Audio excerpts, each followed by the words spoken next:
जय हिंद दोस्तों, कैसे हैं आप लोग। आई होप आप सब लोग अच्छे होंगे। आप में से कई सारे बच्चे जो है एमयू बीएलएलबी के काउंसलिंग प्रोसेस के बारे में जानना चाह रहे थे और कई सारे मैसेजेस आ रहे थे। तो आइए हम लोग बात करते हैं। जैसे आपको पता है कि एमयू बीएलएलबी का एग्जाम का जो रिजल्ट है वो आ चुका है और रिजल्ट आने के बाद जो इसकी 3 लिस्ट आती है, जैसे आपको मालूम है। तो थोड़ा इसको देख लेते हैं क्योंकि आपके जो भी कॉन्सेप्ट्स हैं वो क्लियर होंगे। जैसे आप इस वेबसाइट पे जाएंगे एमयू कंट्रोलर एग्जाम के अंदर, तो यहाँ पे रिजल्ट आएगा जैसे फैकल्टी ऑफ लॉ में। तो 3 लिस्ट आती हैं। एक तो आपकी सिलेक्टेड लिस्ट होती है, एक चांस में होती है और एक कैटेगरी लिस्ट। 3 लिस्ट होती हैं, ठीक है। 3 लिस्ट आती है, लेकिन अभी 3 लिस्ट वो शो नहीं कर रही है क्योंकि काउंसलिंग प्रोसेस जो है उसका जो शेड्यूल जो है वो आ चुका है कि काउंसलिंग कैसे होगा। तो सबसे मैं पहले आपको बताता चलूँ कि जो काउंसलिंग का जो प्रोसेस है वो ऑनलाइन मोड पे होगा, राइट। तो होगा कि जो ऑनलाइन काउंसलिंग के अंदर सबसे पहले क्या होगा, जो भी बच्चे हैं चाहे वो सिलेक्टेड लिस्ट में हो चाहे वो चांस मेमो में हो, चांस मेमो का मतलब हो गया वेटिंग लिस्ट, या फिर कैटेगरी लिस्ट में हो, किसी भी लिस्ट में हो, आपको सबसे पहले जो है काउंसलिंग के अंदर जो है ऑनलाइन काउंसलिंग जो होने वाला है उसमें पार्टिसिपेट करना है, राइट। आप लोग वेट नहीं करेंगे क्योंकि इसके अंदर काउंसलिंग 1 होगा, काउंसलिंग 2 होगा, 3 राउंड्स होंगे बेसिकली। और फिर जो भी बच्चे एडमिशन नहीं लेंगे तो जो वेटिंग लिस्ट होगा चांस में वो क्लियर होगा, ठीक है। तो ये ध्यान देना है। तो आइए पहले देखते हैं कि ये जो, तो देख सकते हैं तो ये जो है बेसिकली काउंसलिंग का जो है ये शेड्यूल है 2024-25 के लिए। जो काउंसलिंग जो स्टार्ट जो होने वाला है, वैसे मैं बताते चलूं तो ये काउंसलिंग प्रोसेस है बीएलएलबी के लिए नहीं है, बाकी एग्जाम्स के लिए भी, जैसे बीटेक हो गया, बीएससी हो गया और आपका बीए फॉरेन लैंग्वेज एमबीए हो गया, एचआरएम हो गया एंड एमएसडब्ल्यू हो गया। तो सबसे पहले जो देख सकते हैं यहाँ पर ये राउंड 1 है, ठीक है। राउंड 1 के अंदर अगर हम लोग बात करें तो राउंड 1 के अंदर आप देख सकते हैं जो काउंसलिंग जो स्टार्ट जो होगा बेसिकली है ना, जो रजिस्ट्रेशन पार्ट जो होगा, आपको रजिस्ट्रेशन करना होगा, फिर लॉगिन होगा और लॉगिन करने के बाद आपको डॉक्यूमेंट अपलोड करना होगा, राइट। और डॉक्यूमेंट्स के बारे में हम लोग बात करेंगे, ठीक है। डॉक्यूमेंट्स कौन कौन से होने वाले हैं तो ये देख सकते हैं 4 जुलाई से 6 जुलाई, ये 3 दिन जो है बेसिकली, इस 3 दिन में जो है ये आपका जो पहला राउंड है वो होने वाला है। और फिर उसके बाद देख सकते हैं 7 जुलाई से लेकर 9 जुलाई तक जो आपने डॉक्यूमेंट सबमिट किए होंगे उसको वेरीफाई किया जाएगा, राइट। फिर वेरीफाई करने के बाद है ना, अगर कुछ प्रॉब्लम्स आती है दोबारा रीसबमिशन के लिए एक डेट दिया गया है, दैट इज 10th जुलाई। और फिर जो रीसबमिट आपने किया होगा डॉक्यूमेंट्स, जो डॉक्यूमेंट्स रिजेक्ट हो जाते हैं, कई बार ऐसा होता है, तो उसको जो है वेरिफिकेशन का जो टाइम दिया हुआ है दैट विल बी द 11 जुलाई।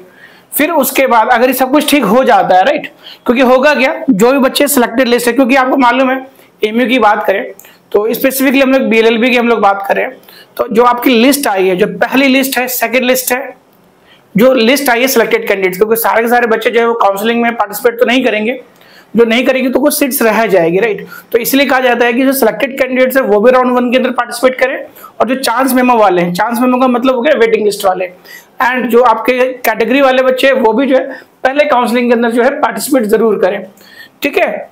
फिर क्या होने वाला है उसके बाद 12 से जुलाई का जो ये टाइम दिया हुआ है, ये जो फर्स्ट लिस्ट जो आएगी, मतलब जैसे हम बात करें बीएलएलबी के अंदर 3 सेंटर से मेन कैंपस मल्लापुरम मुर्शिदाबाद, तो उसकी लिस्ट आती है कि उसमें किस किस बच्चे का सिलेक्शन हो गया। जो पेमेंट करने का ऑप्शन होता है, फिर 14 जुलाई से 16 जुलाई जो होगा आपको जो एडमिशन को एक्सेप्टेंस करने का और पेमेंट ऑफ एडमिशन फी, जो एडमिशन जो फी है बेसिकली वो आपको पे कर, जो फर्स्ट लिस्ट के अंदर आएंगे बेसिकली उसकी फी पेमेंट करने का जो है ये आपको 14 से 16 जुलाई तो होगा, ठीक है। फिर उसके बाद जो है अगर कोई मिस कर देगा तो ग्रेस पीरियड जो है दैट इज 17 जुलाई तक, फिर उस केस में आपको एक्स्ट्रा फाइन भी पे करना पड़ता है। तो ये राउंड 1 हो जाएगा।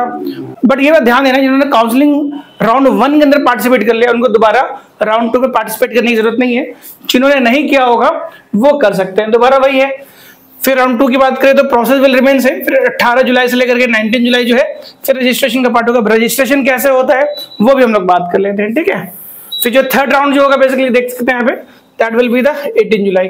और फिर यहाँ पे ये लिस्ट देख सकते हैं, जो सेकंड लिस्ट जो आएगी बेसिकली एमयू बीएलएल देख सकते हैं दैट विल बी 24 जुलाई के अराउंड, राइट। फिर आपको एडमिशन ले लेना होगा। और फिर जो थर्ड जो लिस्ट जो आएगी दैट विल बी द 1 अगस्त। तो इस तरीके से प्रोसेस चलेगा, राइट। तो आइए हम लोग देखते हैं ऑनलाइन काउंसलिंग होगा क्या, इसके कुछ प्रोसेस होते हैं जो आपको ध्यान देना है। तो सबसे पहले हम लोग अगर बात करते हैं, कुछ इंपॉर्टेंट इंफॉर्मेशन है इसके अंदर। अभी ये जो मैनुअल है जो काउंसलिंग का वो भी आया नहीं है, तो ये ओल्ड जो मैनुअल है उसके अकॉर्डिंग मैं आपको बता रहा हूँ ताकि थोड़ा आपको आइडिया हो जाए।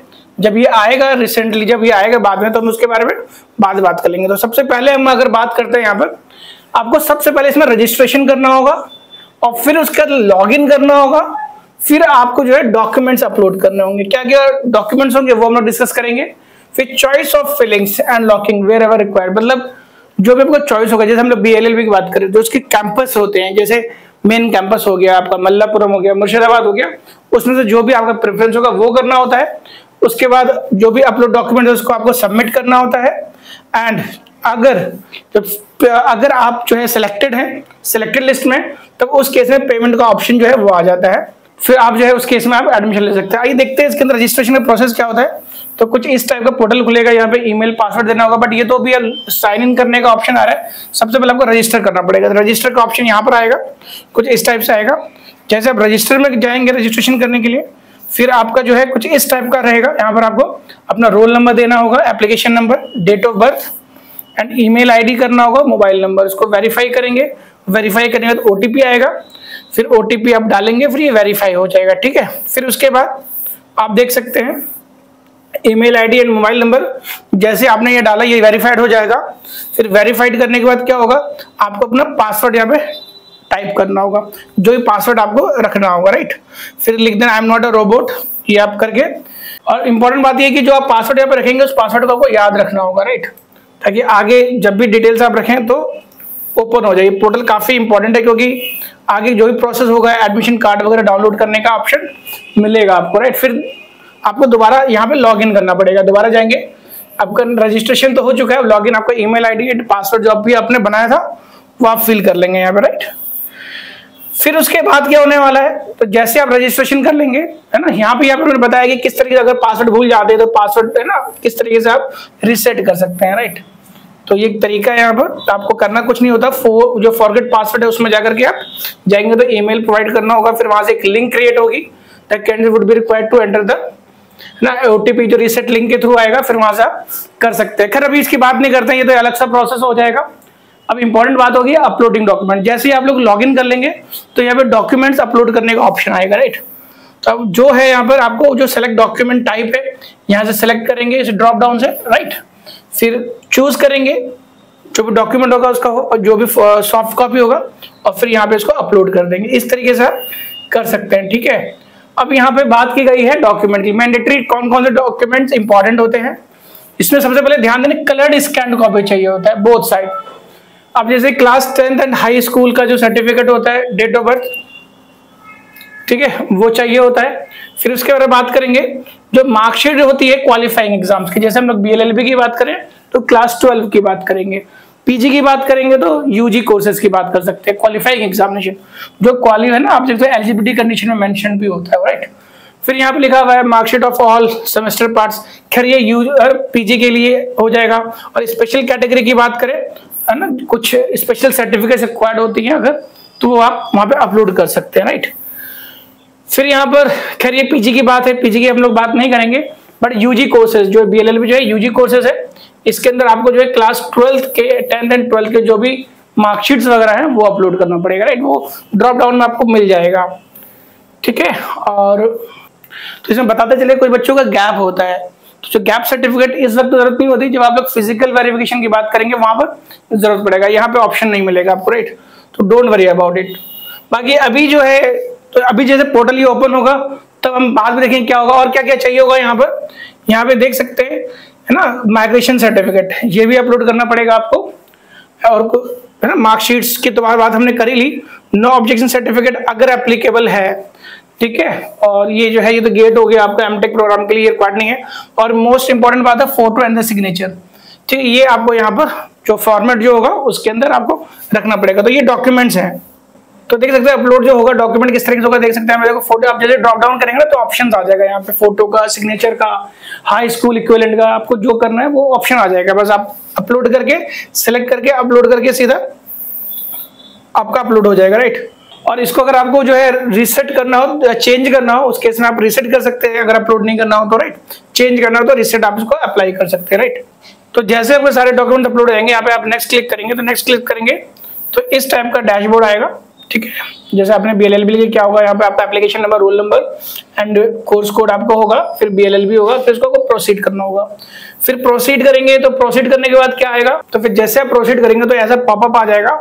इसमें लिखा है कि आपका जो नाम है वो स्पेशल कैटेगरी के अंदर जो है मेंशन है, आप ओके करेंगे तो स्पेशल कैटेगरी जो है वो कंसिडर हो जाएगा, और कैंसिल जैसे आप करेंगे तो आप जनरल कैटेगरी के लिए जो है आगे कंटिन्यू कर पाएंगे। तो ये थोड़ा सा आपको पॉपअप ध्यान देना होगा, राइट। अगर आप ओके बटन जो है वो प्रेस करते हैं, क्लिक करते हैं, उस केस में क्या होगा, उस केस में जो है ये नेविगेट करके जो है ले जाएगा, वहां पे आपको अपलोड करना पड़ेगा। जो भी स्पेशल कैटेगरी के लिए आप जाना चाहते हैं तो वो डॉक्यूमेंट्स आपको वहां पे अपलोड करना पड़ेगा, राइट।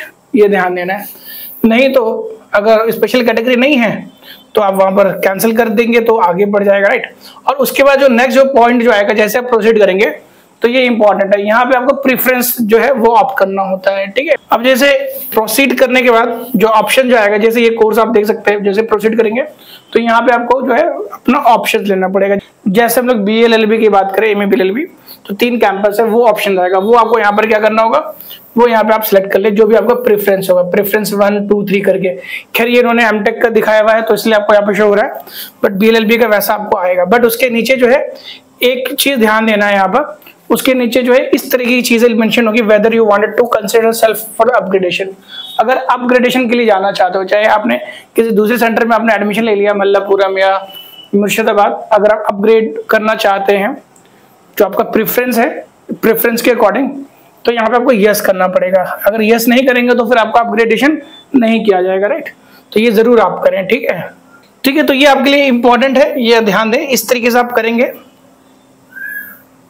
ठीक है। ये जो सेव जो है बेसिकली जो भी ऑर्डर्स आपने दिया वो लॉक हो जाएगा, ठीक है। लास्ट डेट तक जो भी आपका ड्यूरेशन होगा बेसिकली, जैसे आपको पता है 4 से 6 तक का टाइम है, वो लॉक हो जाएगा। मॉडिफाई करना चाहते हैं तो मॉडिफाई उस बीच में आप कर सकते हैं उसके बाद। और जैसे ही वो टाइम पीरियड, जैसे ही जो लास्ट डेट जो होगा वो ओवर हो जाएगा तो आपका अपलोडिंग जो होगा वो ओवर हो जाएगा। फिर यहाँ पर जो आपका जो डैशबोर्ड जो है वो सबमिटेड शो करेगा। यहाँ पर स्टेटस देख सकते हैं, यहाँ पे स्टेटस यहाँ पे सेव्ड है, बट जैसे ही टाइम निकल जाएगा फिर स्टेटस यहाँ पे क्या हो जाएगा, दैट इज द सबमिटेड, ठीक है। फिर सबमिटेड के बाद क्या होगा, फिर वेरिफिकेशन होगा, फिर लिस्ट के अंदर अगर आपका नाम आ जाता है तो पेमेंट का ऑप्शन आएगा, जो भी आपका रैंक होगा उस बेसिस पे, राइट। तो जैसे ही आपको अगर सीट मिल जाती है उस केस में आपको यहाँ पे लॉगिन करना होगा। तो जैसे ही लॉगिन करेंगे तो यहाँ पे जैसे आपका एप्लीकेशन नंबर है, कोर्सेज है, फादर नेम, जो भी यहाँ पे स्टेटस दिखा होगा, यहाँ पे मेक पेमेंट का ऑप्शन आएगा, ठीक है। फिर यहाँ से आपको जो है फी पेमेंट करना होगा। तो जैसे आपको पता है जो फर्स्ट राउंड जो होगा ऑनलाइन काउंसलिंग का वो 4 से 6 होगा, आपको डॉक्यूमेंट अपलोड करना होगा। जैसे ही टाइम खत्म होगा फिर डॉक्यूमेंट आपका वेरीफाई होगा 7 से 9 के बीच में, 7 से 9 जुलाई जो होगा बेसिकली वो डॉक्यूमेंट जो है वो वेरीफाई किया जाएगा, राइट। फिर वेरीफाई होने के बाद क्या होने वाला है, तो वेरीफाई होने के बाद क्या होना है, फिर 12 से 13 आपकी लिस्ट आएगी, पहली लिस्ट आएगी और ऑप्शन आएगा किस चीज का, जो बच्चे सिलेक्ट हो जाएंगे उनको पेमेंट का ऑप्शन आएगा, राइट, ठीक है। ये ध्यान देना, डॉक्यूमेंट वेरीफाई होने के लिए जैसे ऑर्डर ऑफ एडमिशन आपको ये एक्सेप्ट करना पड़ेगा और फी पेमेंट का एक ऑप्शन आ जाएगा। जैसे यहाँ पे आप देख सकते हैं यहाँ पर, ठीक है, candidates who has been allotted, जिनको सीट मिल जाएगा, राइट, उनको ये फॉर्मेलिटी लॉगिन, पहले दोबारा लॉगिन करना पड़ेगा उसी लिंक पे, राइट। इसीलिए कहा जाता है आपके जो लॉगिन क्रेडेंशियल्स है वो याद रखने, पासवर्ड जो है आपको भूलना नहीं है, राइट। तो यहाँ पे फिर क्या होगा, आपको जैसे लॉगिन करेंगे फिर आपको एक्सेप्ट करना पड़ेगा जो भी आपको अलॉटेड सीट मिलेगा। और अपग्रेडेशन अगर पहले आपने टिक किया होगा, जो मैंने आपको थोड़ी देर पहले बताया था, तो अगर वैकेंसी क्रिएट हुई तो आपको वो है ना अपग्रेड हो जाएगा, जो भी आपकी प्रेफरेंस होंगी, ये ध्यान देना है। फिर अगर प्रोविजनल एडमिशन जो है वो दिया जाएगा उस कोर्स के अंदर, और फी पेमेंट करना है ना, फी पे करने का यहीं पे ऑप्शन आ जाएगा, मेक पेमेंट। तो इस तरीके से जो भी UPI वगैरह होगा, जो भी ऑप्शन होंगे वहां पर, उसकी तरफ फी जो है वो पे कर सकते हैं। और आपको विद इन टाइम पीरियड, जैसे आपको टाइम पीरियड दिया हुआ है 14 से 16 जुलाई के बीच में आपको फी करना पड़ेगा। अगर आप लेट हो जाओगे 17 जुलाई को तो आपको फाइन के साथ आपको फी जो है वो पे करना पड़ेगा, ठीक है। अगर आपने वो अपग्रेड जैसे हमने अपग्रेडेशन की भी बात करी, अब जैसे अपग्रेड करने का वो आप टिक करेंगे तो ऑटोमेटिकली जो है वो अपग्रेडेड हो जाएगा, ठीक है। जो भी अगर आपका मेरिट, अगर वो वैकेंसी वहां पे क्रिएट हुई तो फिर इस प्रोसेस के बाद क्या होगा, फिजिकल रिपोर्टिंग होगा कैंडिडेट का। फिजिकली उन सारे डॉक्यूमेंट्स को आपको सबमिट करना पड़ेगा, राइट। वहां पर जो ओरिजिनल डॉक्यूमेंट्स है वो लेकर के जाना होगा। तो जो बच्चे अपने एडमिट कैंसिल कराना चाहते हैं तो इसी लॉगिन के थ्रू जो है कैंसिलेशन का जो ऑप्शन वहां पर आता है, वहां पे जाकर के आप आपको कैंसिल करना चाहते हैं, एग्जिट ऑप्शन में जाकर के इसको कर सकते हैं और रिफंड जो होगा वो ले सकते हैं। तो ये जो मैनुअल है ये बेसिकली ओल्ड वाला है, अभी लेटेस्ट आया नहीं है, बट इसी तरीके से ही होता है। तो आई होप कि आपको ये जो डाउट है ऑनलाइन काउंसलिंग के लिए, आप लोग काफी परेशान थे कि एमयू बीएलएलबी का जो काउंसलिंग होने वाला है किस तरीके से होने वाला है। सिर्फ एमयू बीएलएलबी का ही नहीं, जो बाकी कोर्सेज जिनके लिए काउंसलिंग प्रोसेस होता है एमयू एग्जाम के अंदर, एमयू एंट्रेंस के अंदर, तो आप लोग देख सकते हैं इस तरीके से जो है काउंसलिंग का प्रोसेस होने वाला है। आई होप आपको ये वीडियो पसंद आया होगा। तो dear students, see you in the next video, till then bye bye.